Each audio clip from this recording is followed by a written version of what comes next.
कार्तिकेय जी ने गणेश जी से कहा एक चीज अपने अंदर याद करें,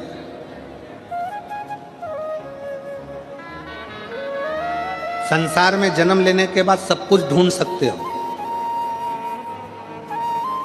संसार में जन्म लेने के बाद सब कुछ निकाल सकते हो, संसार में जन्म लेने के बाद सब कुछ ढूंढ लोगे, निकाल लोगे, पर संसार में जन्म लेने के बाद, दुनिया में आने के बाद व्यक्ति सब कुछ ढूंढ सकता है, सब कुछ निकाल सकता है, पर दुनिया में आने के बाद व्यक्ति, संसार में आने के बाद व्यक्ति अपनी गलती नहीं ढूंढ सकता और अपनी गलती नहीं निकाल सकता।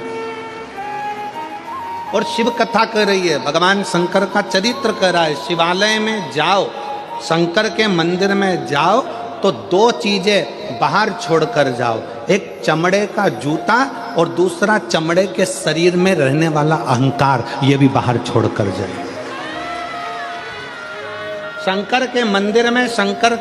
में जब पहुंचो, शिवालय में पहुंचो, शंकर को एक लोटा जल चढ़ाने जाओ तो दो चीजें बाहर छोड़ जाओ, एक चामड़े का जूता और दूसरा ये चामड़े के शरीर में रहने वाला अहंकार। बस ये दो चीज मंदिर में लेकर मत जाना, ये दो चीज शंकर के पास लेकर मत जाना। एक चमड़े का जूता बाहर रहने दो और दूसरा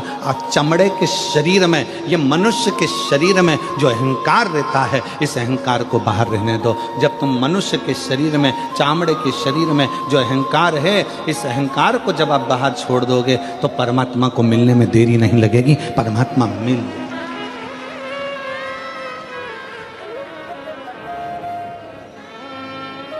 किसी ने कहा, गुरुजी आपने एक बार कथा में कहा कि भगवान चामड़े का जूता बाहर करो, चामड़े का शरीर में रहने वाला अहंकार बाहर करो। भगवान तो उस